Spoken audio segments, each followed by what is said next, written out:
Taste the Daily. நபர்கள் குறிப்பாக ஆண்கள் பெண்கள் என்று பார்க்காமல் காவல்துறையினர் அவர்கள் கடுமையாக தாக்கி கைது செய்திருக்கிறார்கள். ஒரு கட்சியுடைய தலைவர் கொலை செய்யப்பட்டிருக்கிறார். அதற்கு நியாயம் வேண்டி போராடுகிறவர்கள் மீது தடியடி நடத்துவது, அவர்கள் மீது அடிப்பது, அவர்கள் மீது ஒரு வன்முறை வெறியாட்டத்தை காட்டுவது காவல்துறையுடைய செயல் இல்லை என்று அவர்கள் கண்டனம் தெரிவித்திருக்கிறார்கள். இரும்பு கரம் கொண்டு அடக்குவேன் பாரபட்சம் இல்லாமல் என்று சொன்ன முதலமைச்சர் தற்போது எங்கே இருக்கிறார் என்று அந்த கட்சியை சேர்ந்த தொண்டர்கள் கேள்வி எழுப்புகிறார்கள். நேற்றைய தினம் அண்ணா நகர் காவல் நிலையத்திலே 8 பேர் சரணடைந்திருக்கிறார்கள். அப்படி என்றால் சிசிடிவி காட்சிகள் அந்த முதலமைச்சருடைய தொகுதியாக இருக்கக்கூடிய கொளத்தூர் சட்டமன்ற தொகுதிக்கு அருகே பெரம்பூரில் பகுஜன் சமாஜ் கட்சியுடைய மாநில தலைவராக இருக்கக்கூடிய ஆம்ஸ்ட்ராங் வெற்றி கொலை செய்யப்பட்டு அவர்கள் வருகிறார்கள். அந்த சிசிடிவி காட்சிகளை வைத்து கூட அந்த குற்றவாளிகளை கைது செய்வதற்கோ காவல்துறையை முனைப்பு காட்டவில்லை. அவர்களாக காவல் நிலையத்தில் வந்து சரணடைந்த பிறகு நாங்கள் கைது செய்ததாக ஒரு நாடகத்தை அரங்கேற்றுவது, இதுதான் இந்த காவல்துறையினுடைய செயலா என்று அவர்கள் கேள்வி எழுப்பியிருக்கிறார்கள்.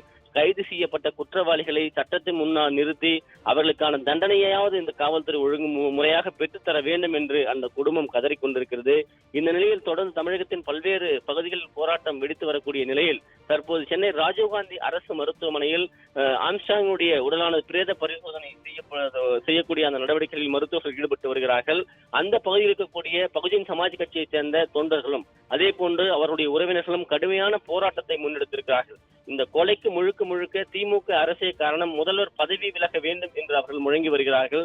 அதனை நாம் பார்த்துக் கொண்டிருக்கிறோம். ஒட்டுமொத்தமாக அரசியல் காழ்ப்புணர்ச்சி காரணமாகவே இந்த கொலை வெறியாட்டங்கள் தமிழகத்தில் அரங்கேறி வருவதாகவும் இதற்கு காரணம் அரசினுடைய கையாளாகாத தனமே என்று அவர்கள் கோஷமிட்டு வருகிறார்கள்.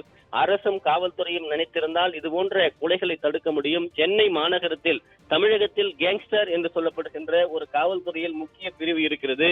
ரவுடிகளுடைய அந்த கொட்டத்தை அடக்குவதற்காக அனைத்து இந்திய அண்ணா திராவிட முன்னேற்ற கழகத்தினுடைய ஆட்சி காலத்தில் சிறப்பாக செயல்பட்ட அந்த கேங்ஸ்டர் குழு காவல்துறையில் தற்போது என்ன செய்து கொண்டிருக்கிறது, உறங்கிக் கொண்டிருக்கிறதா, அந்த துறை செயல்படுகிறதா என்கிற கேள்வி எழுகிறது.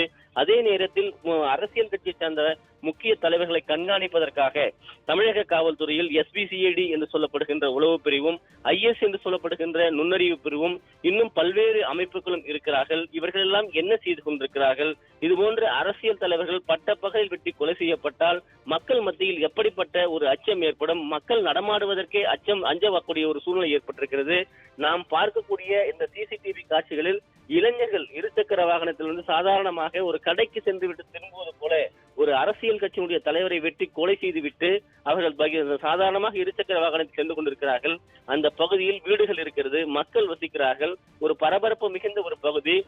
இருசக்கர வாகனத்தில் வந்து செல்லுகிற அந்த நபர்கள் ஏதோ ஒரு பிரச்சனை நடக்கிறது என்று அந்த பகுதி இளம்பெண் ஒருவர் இருசக்கர வாகனத்தில் வருகிறார். தனது இருசக்கர வாகனத்தை நிறுத்திவிட்டு அவர் செல்போனில் புகைப்படம் எடுப்பதற்கு முயற்சிக்கிறார்.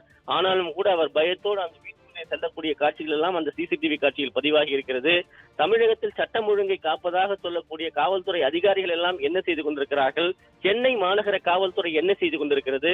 சென்னை மாநகர காவல்துறை ஆணையர் என்ன செய்து கொண்டிருக்கிறார்? இப்படிப்பட்ட படுகொலைகளுக்கு யார் பதில் சொல்வது? ஒட்டுமொத்தமாக இன்றைக்கு தமிழகத்தில் ஒரு நாளைக்கு 10 கொலைகள் அரங்கேறுகிறது.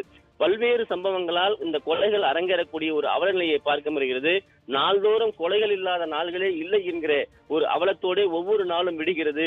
இப்படிப்பட்ட அவலநிலை தொடர்ந்தால் தமிழகத்தின் என்பது சுடுகாடாக மாறிவிடும் என்று மக்கள் அச்சப்படுகிறார்கள்.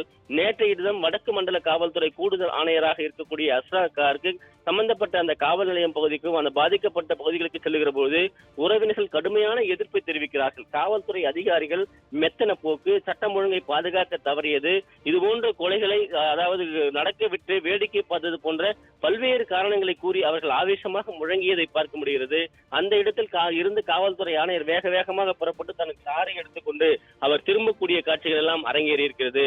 ஒட்டுமொத்தமாக இந்த தடுக்கப்பட வேண்டிய கொலைகளை ஏன் தடுக்காமல் போனார்கள் என்கிற மிகப்பெரிய ஒரு கேள்வி எழுகிறது. தொடர்ந்து அந்த பகுதி முழுவதுமாக ராஜீவ்காந்தி அரசு மருத்துவமனையில் போராட்ட களமாக மாறி இருப்பது குறிப்பிடத்தக்கது. சார்,